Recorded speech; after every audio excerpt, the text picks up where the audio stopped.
Pour la plupart d'entre nous, la maison hantée, c'est une attraction divertissante dans un parc d'amusement. Pour d'autres, c'est une réalité plutôt effrayante. Et pour d'autres encore, c'est un sujet fascinant qui permet d'alimenter les meilleures légendes urbaines.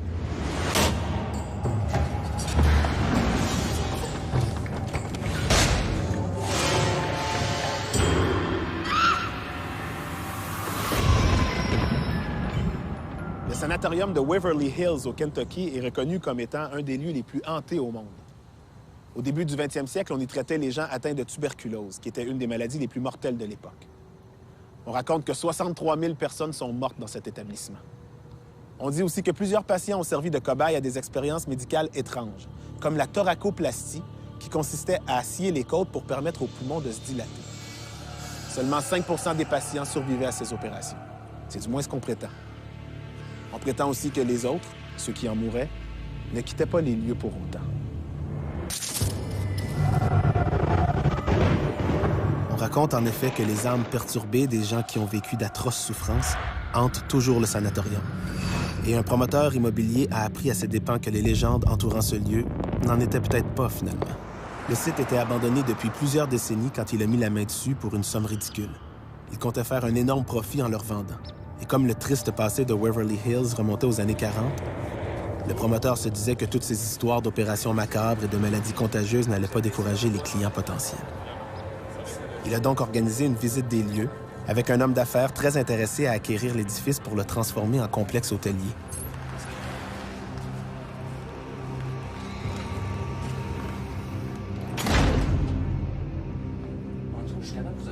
Tout allait bien. Le client était impressionné par la grandeur des lieux et ses possibilités, jusqu'à ce qu'il passe devant une chambre d'où provenait une brise très froide.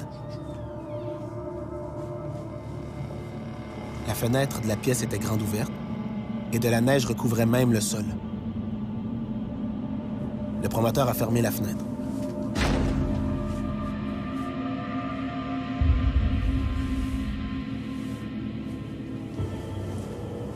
En sortant, il a entendu quelqu'un grelotter tout près de lui. Il a cru que c'était le client, mais ce dernier continuait sa visite un peu plus loin. C'était probablement une illusion. Mais il n'en était rien. Quelqu'un avait vraiment grelotté près de lui.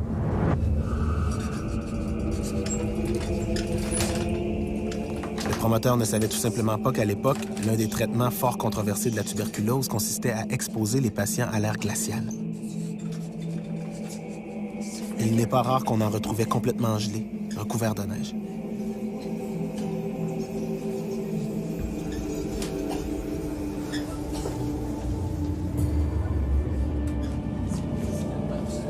Les deux hommes ont continué leur visite. Et là, quelques mètres plus loin, un chariot est passé derrière eux. Cette fois-ci, le client a vu la même chose que le promoteur. Personne ne poussait le chariot. L'homme a expliqué à son client que c'était probablement un squatteur qui voulait les effrayer. Il y en avait toujours dans les immeubles abandonnés. Le client n'était pas particulièrement rassuré. Surtout quand il a senti une main dans son dos le pousser violemment. Mais encore une fois, il n'y avait personne derrière. Le promoteur, voulant changer les idées de son client, l'a entraîné sur un autre étage. Arrivé en bas de l'escalier, un bruit a attiré le client. Une chaise venait de se renverser dans une pièce qui aurait pourtant dû être vide. Le corps d'une infirmière pendue s'est mis à se balancer devant le client. Il y avait un détail que le promoteur avait gardé pour lui. Cette chambre en bas de l'escalier était une pièce maudite. Une infirmière particulièrement sadique s'y était suicidée, voulant échapper à une enquête sur les mauvais traitements ayant eu cours au sanatorium.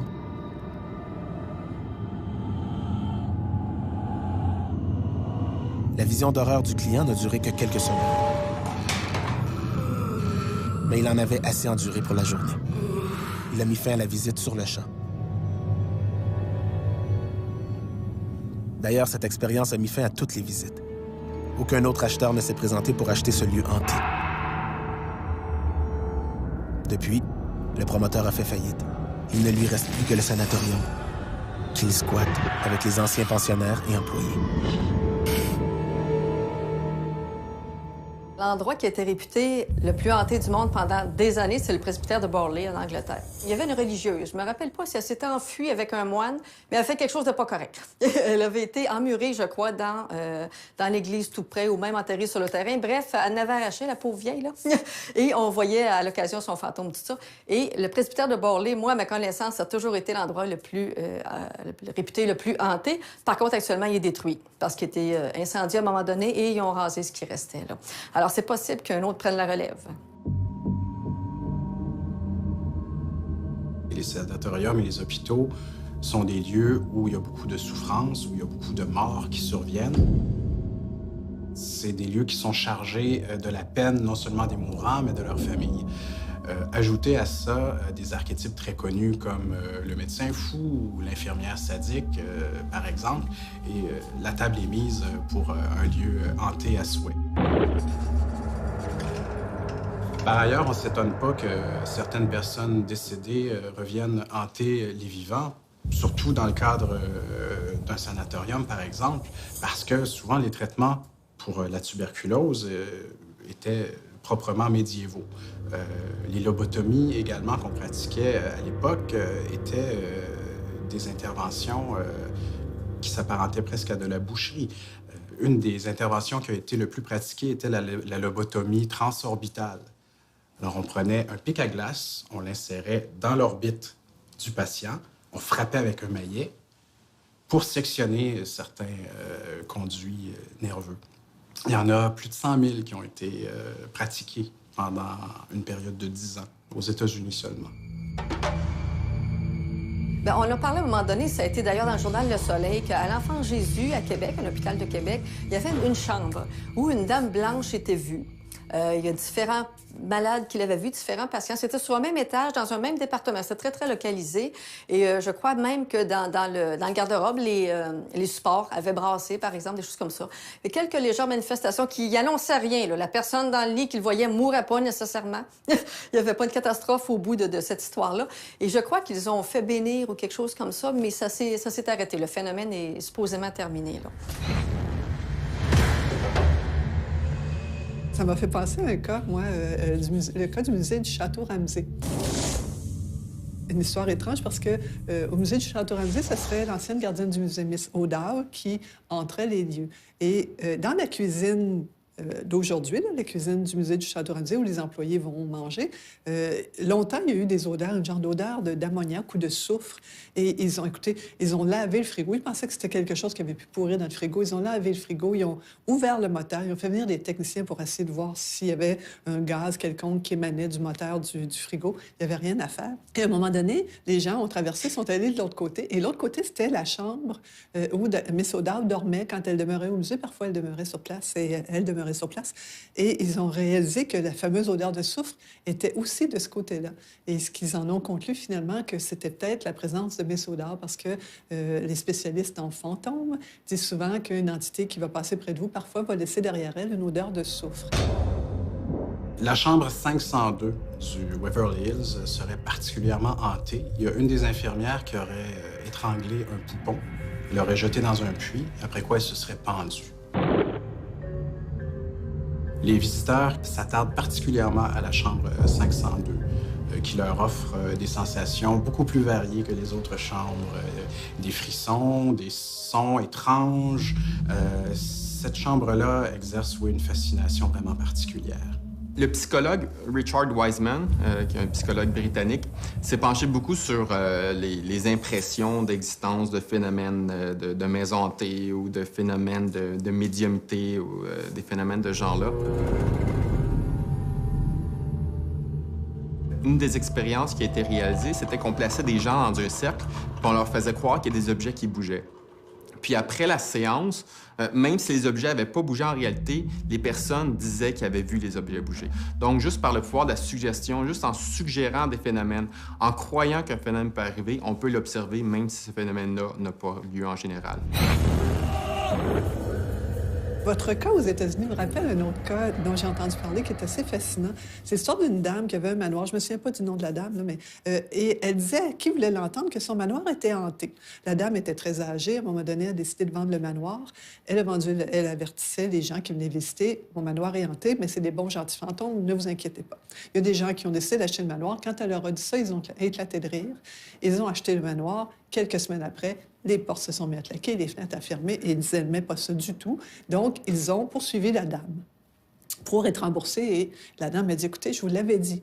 Alors, ils se sont trouvés devant la cour, et le juge a statué que, dorénavant, quand une maison devait être hantée, que les gens devaient l'écrire sur le contrat de vente, parce que sinon, verbalement, c'était pas correct. Mais ce que ça faisait, officiellement, aux États-Unis, c'est qu'un juge venait de statuer que les fantômes existent.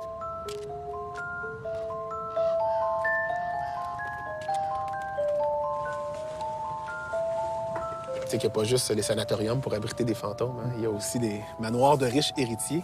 En fait, je t'explique. C'est l'histoire de Sarah Winchester, qui est l'héritière de la célèbre famille Winchester, la compagnie d'armes à feu.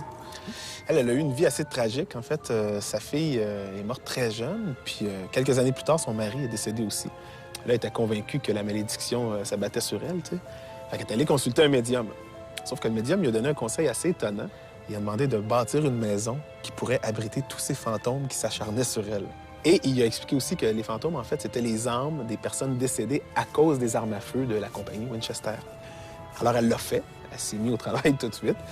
Le problème, c'est qu'elle a passé sa vie à agrandir cette maison-là, puisqu'il y a toujours eu de plus en plus de gens qui mouraient à cause des armes à feu, tu comprends? Alors, elle aurait passé sa vie, 40 ans, jusqu'à sa mort, là, à agrandir cette maison-là. Puis qu'à la fin, la maison s'étendait sur 6 acres, puis comportait 160 chambres. Méchant labyrinthe.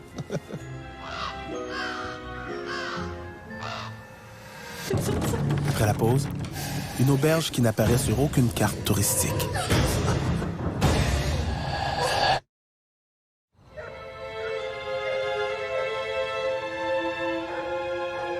Les maisons hantées, c'est amusant de les visiter. Mais quand c'est notre maison qui est hantée, c'est un peu moins drôle.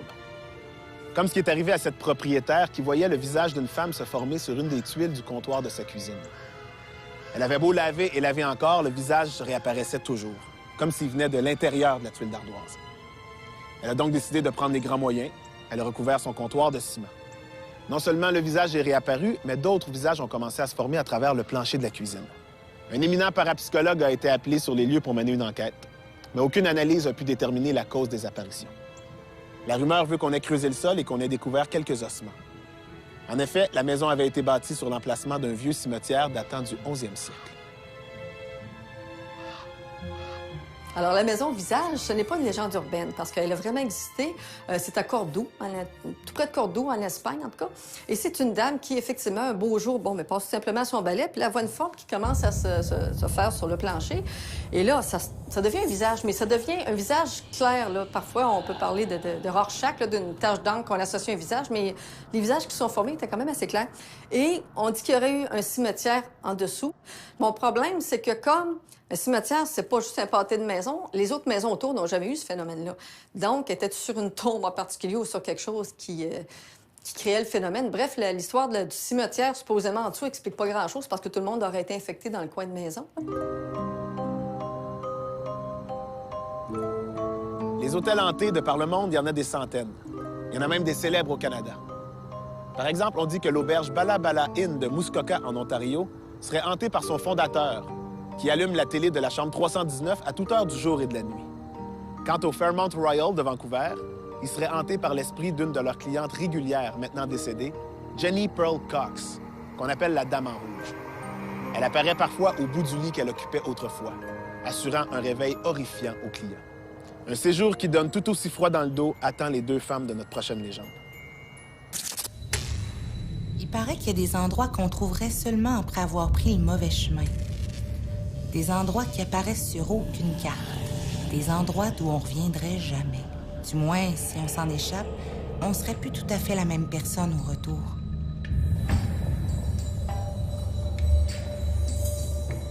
C'est ce que 2 femmes, une fille et sa mère, ont probablement vécu. Elles visitaient la campagne européenne quand elles se sont perdues. Elles ont abouti dans une auberge très isolée. Le commis qui les accueillit était très chaleureux.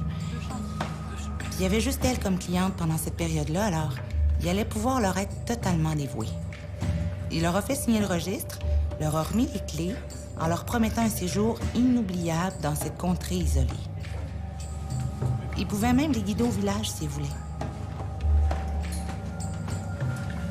La mère, qui commençait à se sentir fatiguée puis qui toussait beaucoup, avait pas envie de visiter les alentours.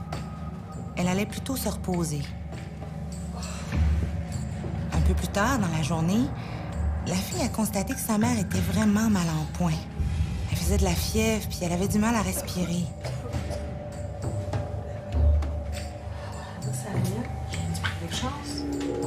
L'aubergiste était inquiet, alors il a appelé le médecin du village.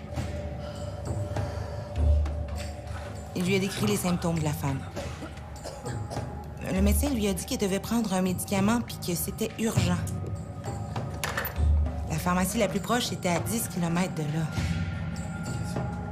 Alors la fille est partie sur le champ, laissant sa mère toute seule avec l'aubergiste.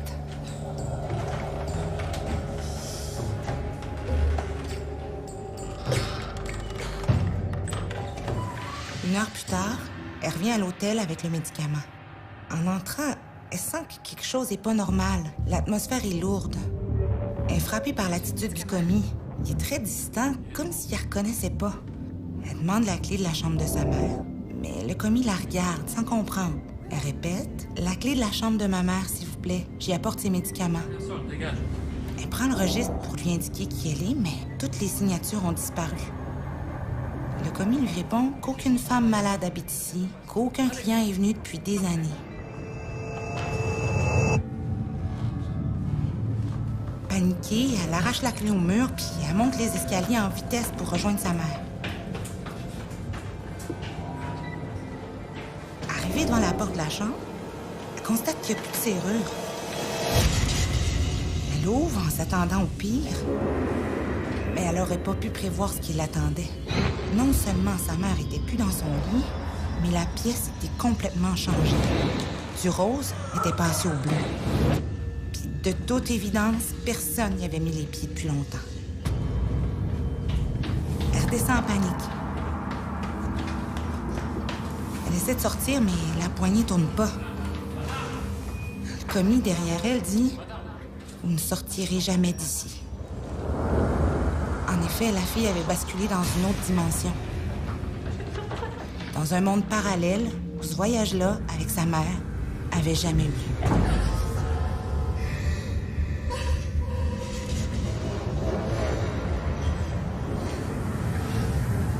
Cette légende-ci nous donne à voir une protagoniste dont on peut douter de l'équilibre mental. Il y a le spectre de la folie qui plane. Est-ce qu'elle est vraiment arrivée à l'hôtel avec sa mère ou est-ce qu'elle était seule et s'est fantasmée une mère? Il y a le réalisateur Alfred Hitchcock qui a déjà fait un film avec une prémisse similaire. Le film s'appelle « Une femme disparaît ». Dans ce film-là, on avait une jeune femme qui voyageait par train, qui faisait la connaissance d'une vieille dame qui partageait le même compartiment qu'elle. Elle s'endort et à son réveil, la vieille dame a disparu et personne dans le train ne semble avoir vu cette vieille dame-là. On apprend par la suite que la vieille dame a été cachée par des espions. Ça se déroule pendant la guerre. Donc, la femme n'est pas folle.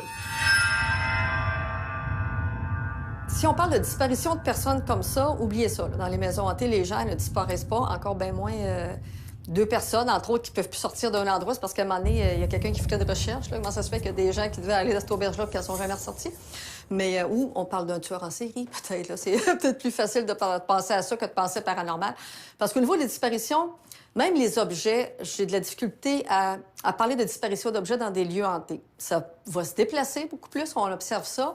Ou ce qu'on appelle le juggling. Donc, un objet disparaît, réapparaît à un autre endroit un petit peu plus tard, mais c'est toujours des petits objets là, qui sont... Bon, ça peut même arriver dans les endroits qui sont pas hantés. Là.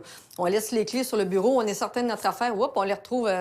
Dans le panier à linge, dans la salle de bain. Donc ça, en termes paranormal, on appelle ça le juggling. C'est relativement quotidien. Mais disparition de personnes, de mémoire ou de connaissance, là, il n'y a pas de disparition associée à des maisons en particulier ou des maisons hantées comme telles. Là. L'histoire de l'auberge perdue, si elle était vraie, la seule personne qui pourrait en témoigner, c'est la fille en question qui était supposément avec sa mère. Donc, on aurait juste un témoin qui pourrait faire ces affirmations-là. S'il y a juste une personne qui affirme quelque chose qui sort totalement de l'ordinaire, la conclusion qui est la plus crédible, c'est que cette personne-là souffre de problèmes mentaux ou a imaginé des choses ou il pourrait avoir toutes sortes de raisons liées au cerveau. La femme qui revient à l'auberge mentionne que le feeling est étrange. Tu sais, il y a une atmosphère étrange. Ça m'a curieusement rappelé la fameuse affaire du Trianon de Versailles, où il y a deux Anglaises, jadis, je me rappelle plus en quelle année, peut-être 50, 60, je me rappelle plus trop. Donc, il y a deux dames qui viennent visiter les jardins de Versailles, comme ça se fait par plusieurs touristes à chaque année et tout. Et là, à un moment donné, hop, sensation étrange. C'est comme si le paysage était flou un petit peu, là. Bref, c'est drôle, mais enfin, tout va bien quand même, il fait beau, la vie est belle. Alors, ils continuent. Et là, tiens, un jardinier, habillé comme à l'époque. Oh, c'est cute. Ils ont déguisé des comédiens et tout. Alors, ils continuent leur visite et à un moment donné, hop, petit à petit, la fameuse sensation étrange disparaît. Et là, rencontre le gardien, elle a sorti du jardin de Versailles et tout. Il dit, hey, vos comédiens là, déguisés, fantastiques. Il dit, pardon? Vos comédiens déguisés, là, très, très beaux, ça nous mettait dans l'ambiance. Il n'y a jamais eu de comédiens déguisés ici, madame. Et là, ils ont contacté des parapsychologues et tout. On dit, là, regarde. Et c'est un cas qui semble authentifier qu'effectivement, les dames se sont retrouvées à une autre époque. Le temps peut peut-être se rejoindre. Si on imagine un film, le film une bande de films, et qu'on le replie, on va avoir deux images qui n'ont pas affaire dans le même temps, mais qui peuvent se rejoindre. Et ça se peut que l'espace-temps fasse quelque chose comme ça. On a quelques cas extrêmement intéressants comme ça qui ont été rapportés au fil de l'histoire. En physique, l'hypothèse qu'on pourrait passer dans une autre dimension est plutôt farfelue, parce que ça voudrait dire en fait qu'il existerait un monde parallèle qui serait similaire. S'il y a vraiment des univers parallèles, on devrait observer que parfois l'énergie n'est pas conservée parce qu'elle serait disparue dans l'autre univers. C'est des choses qu'on n'observe jamais. Les lois de la physique sont en général respectées. Quand elles ne sont pas respectées, c'est encore des incompréhensions qu'on a, sauf que ça ne peut jamais être expliqué pour l'instant par l'existence des univers parallèles. Il y a aussi une autre variante qui veut que la jeune femme qui revient avec des médicaments pour sa mère et se bute au mensonge du personnel découvre plus tard que sa mère a été transportée ailleurs parce qu'elle souffrait d'une maladie contagieuse. Et le personnel de l'hôtel et le médecin ne voulaient pas risquer une contagion générale. Donc, ils préféraient faire croire à la jeune femme qu'elle était folle plutôt que de lui dire la vérité.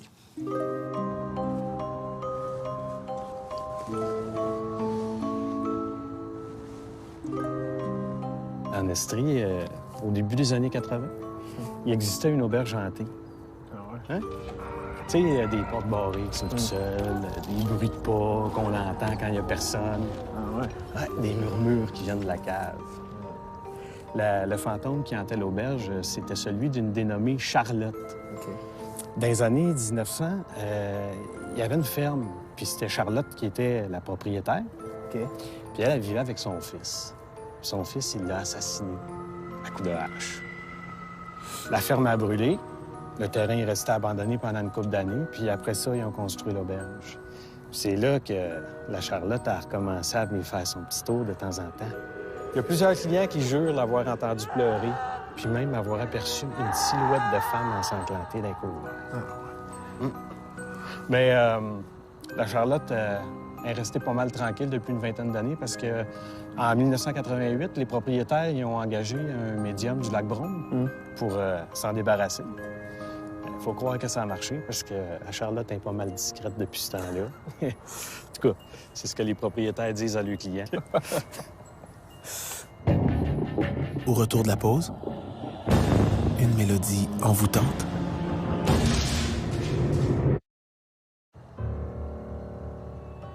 Dans une maison hantée, tout peut être hanté.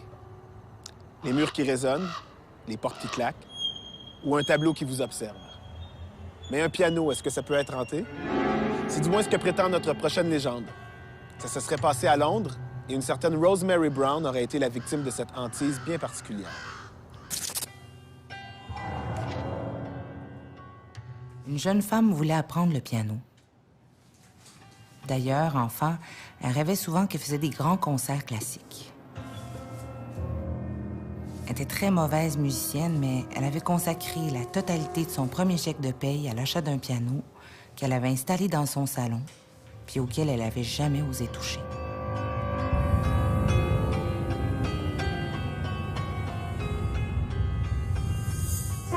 Jusqu'au jour où elle s'est enfin décidée à suivre des cours. Chaque jour après le travail, elle s'installait devant son piano pour pratiquer avec un professeur. Le prof était découragé. Les morceaux connus qu'il lui faisait jouer étaient méconnaissables et vraiment insupportables à écouter, vu son manque flagrant de talent.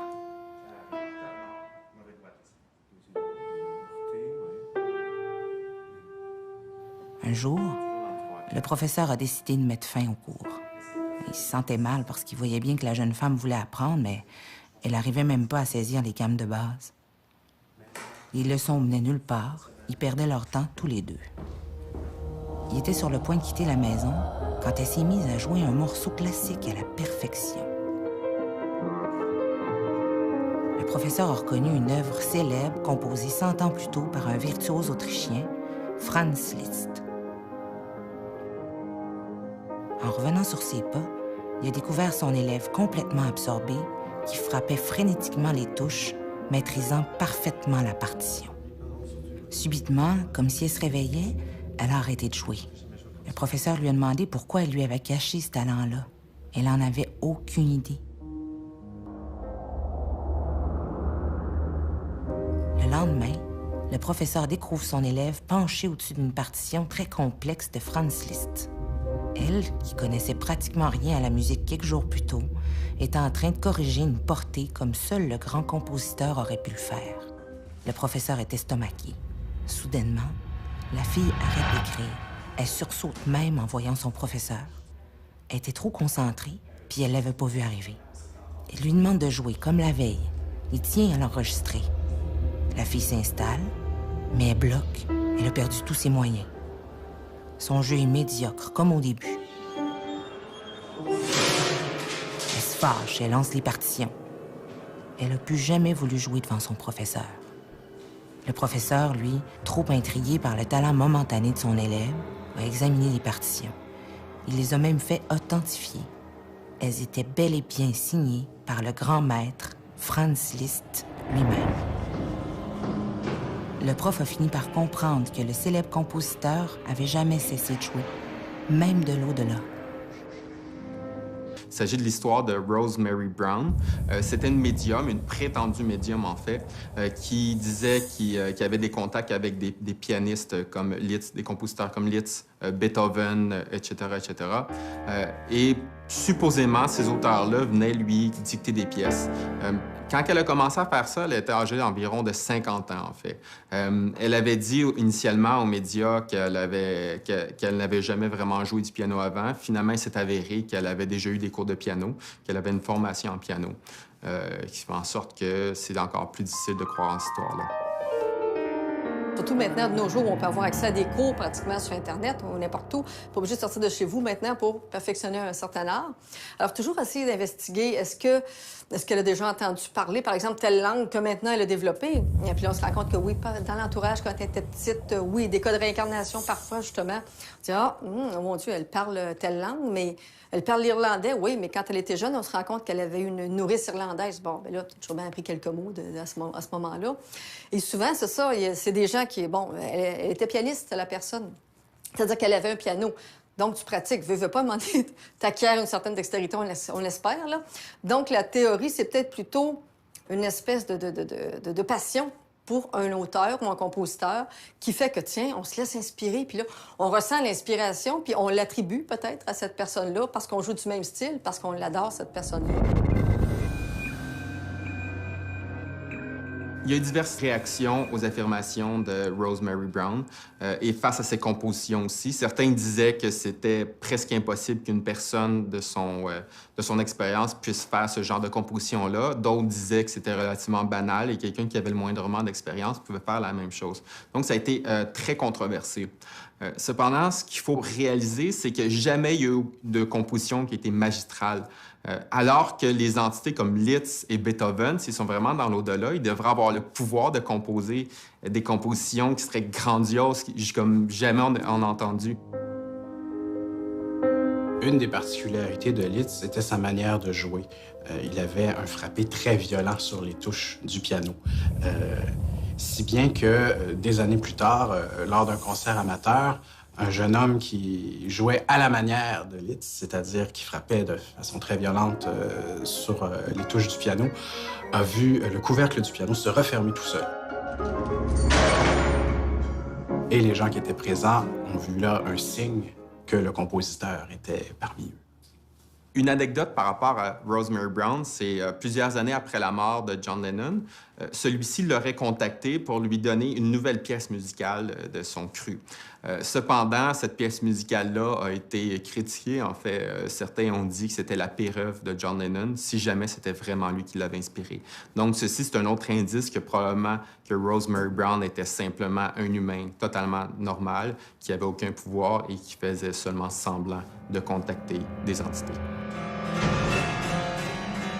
Une autre histoire de piano hanté est plus contemporaine, celle-là. Elle concerne le site Craigslist, sur lequel un couple aurait vu une petite annonce intrigante. « Piano à donner, prenez-le s'il vous plaît ».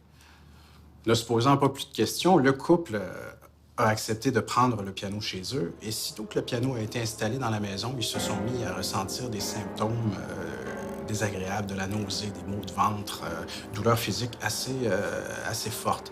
Même qu'un téléphone cellulaire qui ne fonctionnait plus, qui n'avait plus de piles, s'est mis à sonner. La femme a regardé, il y avait un message texte. C'était écrit 6666, le chiffre du diable. Pris de panique, le couple a contacté une équipe de chasseurs de fantômes. Ils sont venus inspecter la maison avec leurs instruments et rapidement, ils ont déterminé que la cause de ces manifestations-là se trouvait dans le piano, émanait du piano. Donc, on a sorti le piano dans la cour arrière, on l'a démonté et on l'a enterré dans le jardin en l'aspergeant généreusement de sel pour chasser les mauvais esprits, comme chacun sait. Et depuis ce temps, le couple vit dans la quiétude la plus totale. Après la pause, une boutique de jouets où on ne s'amuse pas.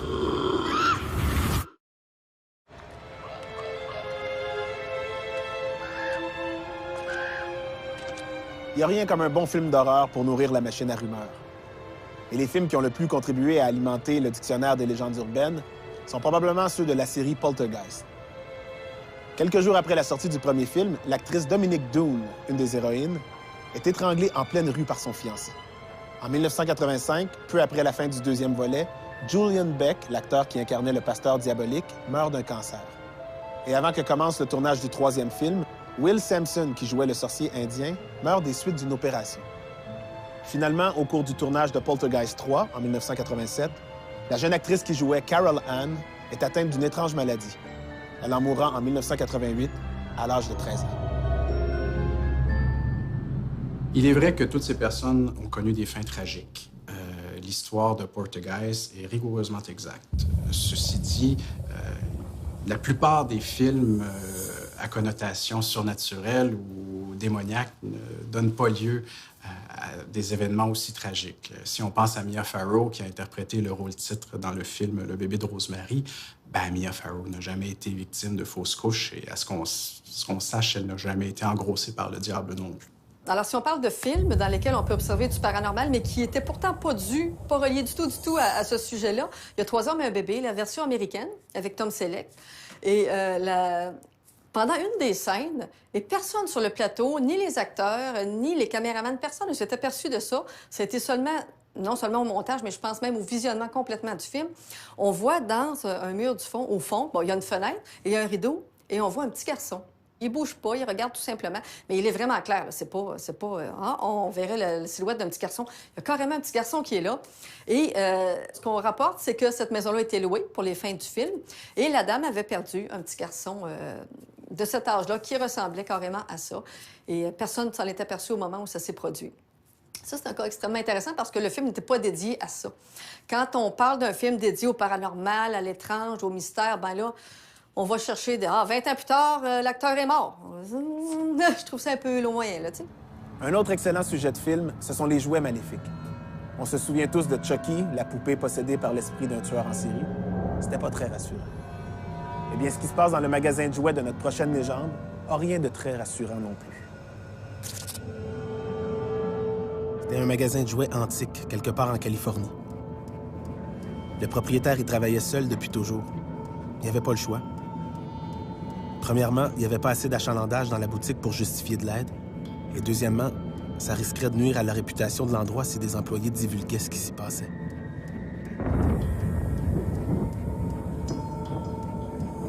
Car un soir, le proprio était seul en train de faire l'inventaire quand une balle a roulé jusqu'à lui.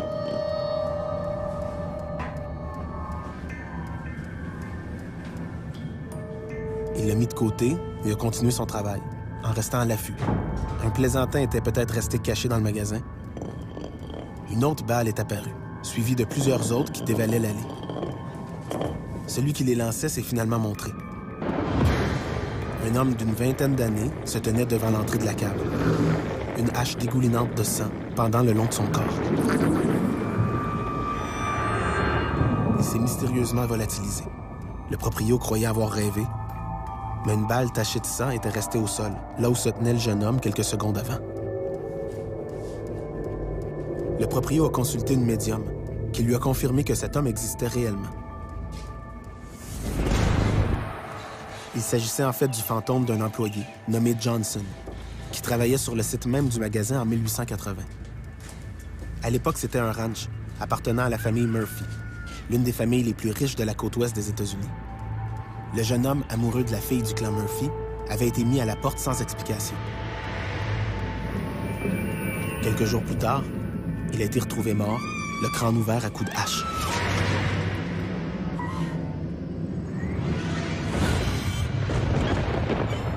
La médium avait confirmé au proprio que Johnson resterait toujours inoffensif.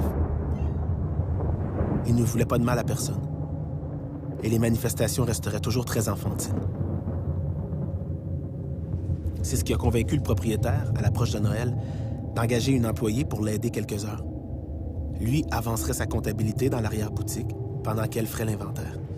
Il ne s'inquiétait pas trop de la présence de Johnson, qui s'était montré assez discret ces derniers temps.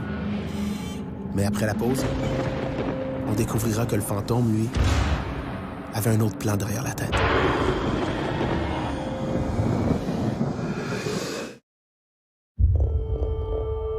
Avant la pause, le propriétaire d'un magasin de jouets antiques réalise qu'un fantôme erre dans sa boutique. Il s'agissait d'un certain Johnson, qui travaillait sur le site même du magasin en 1880.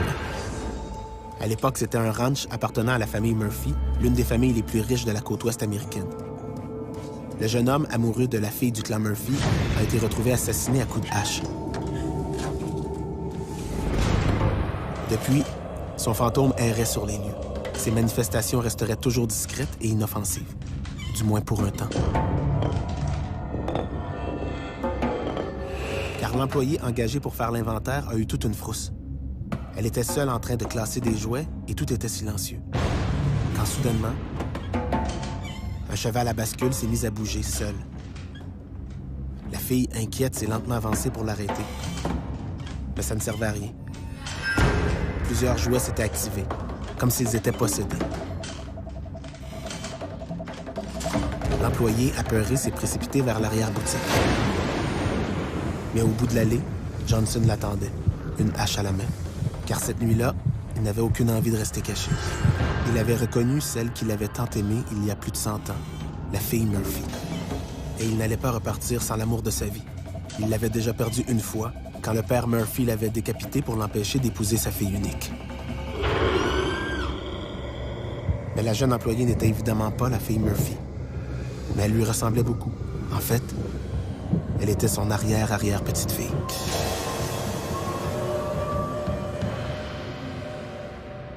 Prenons une chose au départ, un fantôme, ça n'attaque pas. Dans le très, très, très rare cas, 1 sur 1 million, si vous voulez, à quel point c'est rare, là, un fantôme, ça n'attaque pas. C'est agressant, parce que quand il se passe des phénomènes, on ne sait pas, c'est chez nous, il n'est pas supposé y avoir personne d'autre que nous autres chez nous. Les objets bougent, j'ai des coups frappés, etc. Mais ça n'agresse pas comme tel. Ted Bundy, par exemple, apparaîtra encore au pénitencier de Floride où il a été incarcéré. Il n'a jamais tué un autre détenu. Pourtant, s'il y en a un qui pourrait, là, c'est bien Ted Bundy. un des plus grands tueurs en série américains, pour ceux qui ne le connaissent pas. Alors, mais un fantôme, ça l'attaque pas encore moins. Retrouver quelqu'un qui, jadis, il aurait fait du trouble. Le fait qu'un jouet soit, par exemple, possédé, bien, ça le rend doublement sinistre. On n'a qu'à penser, par exemple, à la poupée de clown dans le film Poltergeist, qui effraie le petit garçon. Toute une génération, ma génération, a été terrorisée par les clowns après ce film-là. On pense aussi à la poupée de Chucky dans le film Jeux d'enfants. C'est une poupée, somme toute, banale et qui, lorsqu'elle s'anime et devient effrayante, elle est doublement effrayante du fait que c'est une poupée qui a l'air si anodine le reste du temps. Il y a un autre cas aussi qui est presque amusant. C'est un endroit où les gens entendaient souvent parler, entendaient parfois des rires d'enfants ou des petits pas dans la cuisine, comme un enfant qui court dans la cuisine. Mais surtout des rires ou un enfant qui joue quand on... Il y a un petit enfant qui est seul dans son coin en train de jouer. Alors, ils ont fait venir des chasseurs de fantômes pour vérifier le lieu, pour savoir ce qui se passait. Et au moment où... c'est juste cette anecdote-là qui est amusante. Au moment où les chasseurs de fantômes installaient leurs appareils dans la cuisine, il y avait un escalier qui montait à l'étage. Et à un moment donné, il y a une petite balle, une balle de squash probablement, parce que le couple n'avait pas d'enfants, il faut comprendre ça. Donc, il n'y avait pas de jouets d'enfants dans la maison. Mais tout à coup, pendant qu'ils installaient leurs choses, il y a une balle de squash ou une autre balle de ce type-là qui est tombée des escaliers. Et qui roulait jusque tout près d'eux. Comme si l'enfant, finalement, qui hantait les lieux, parce que c'est ce qu'ils en ont conclu par la suite, que probablement qu'il y a un enfant qui était décédé dans cette maison-là, probablement que l'enfant leur disait « Venez jouer avec moi » ou quelque chose du genre. Un autre cas intéressant, ça c'est assez fascinant, c'est une maison où il y avait des manifestations assez étranges et assez... toujours un peu les mêmes choses, là, des bruits dans la maison, le sentiment parfois d'être poussé et tout ça. Mais ce qu'il y a d'intéressant, c'est qu'à un moment donné, un des chasseurs de fantômes est descendu au sous-sol et il y avait une pièce un peu de débarras dans le fond du sous-sol où il y avait beaucoup de morceaux de bois et tout ça. Puis il se sentait appelé dans cette pièce-là. Il s'est rendu sur place. Et quand il a ouvert la place, il a trouvé un petit, mais vieux, très vieux cheval de bois. Et aussitôt qu'il l'a pris dans ses mains, il n'a vraiment pas aimé ce qu'il a ressenti. Il y a quelque chose de bizarre avec ce cheval-là. Il a fait venir les propriétaires. Les propriétaires ont dit « On ne sait pas du tout d'où vient ce cheval-là. » Alors, tout de suite, le chasseur de fantômes leur a dit « Il faut détruire ce cheval de bois-là. » Alors, ils sont sortis dehors, ils ont fait brûler le cheval. Il semblerait que par la suite, les semaines par la suite, que ça s'est apaisé. Alors, ce que certains spécialistes expliquent, il semblerait que parfois, des âmes s'attachent à certains objets, soit parce que ce sont des gens qui ont fabriqué l'objet et qui ont été parfois un peu, soit des esclaves ou des choses comme ça, même des anciens objets qui ont été fabriqués par des esclaves ou des gens dans des situations, ou des jeunes dans des situations très difficiles.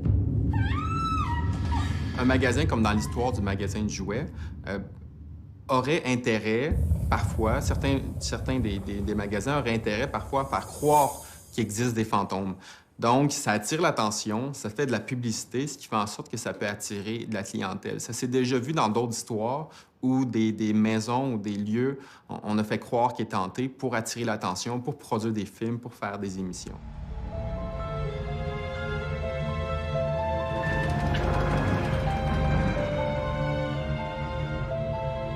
Des histoires de maisons hantées, on en a tous entendu. Une photo encadrée qui tombe d'un mur, un courant d'air dans une pièce où toutes les fenêtres sont pourtant fermées, ou des voix qui murmurent dans la nuit. Et même le plus sceptique des sceptiques hésitera avant d'ouvrir la porte d'un placard où il croit entendre des bruits. Pourquoi? Parce qu'on ne sait jamais.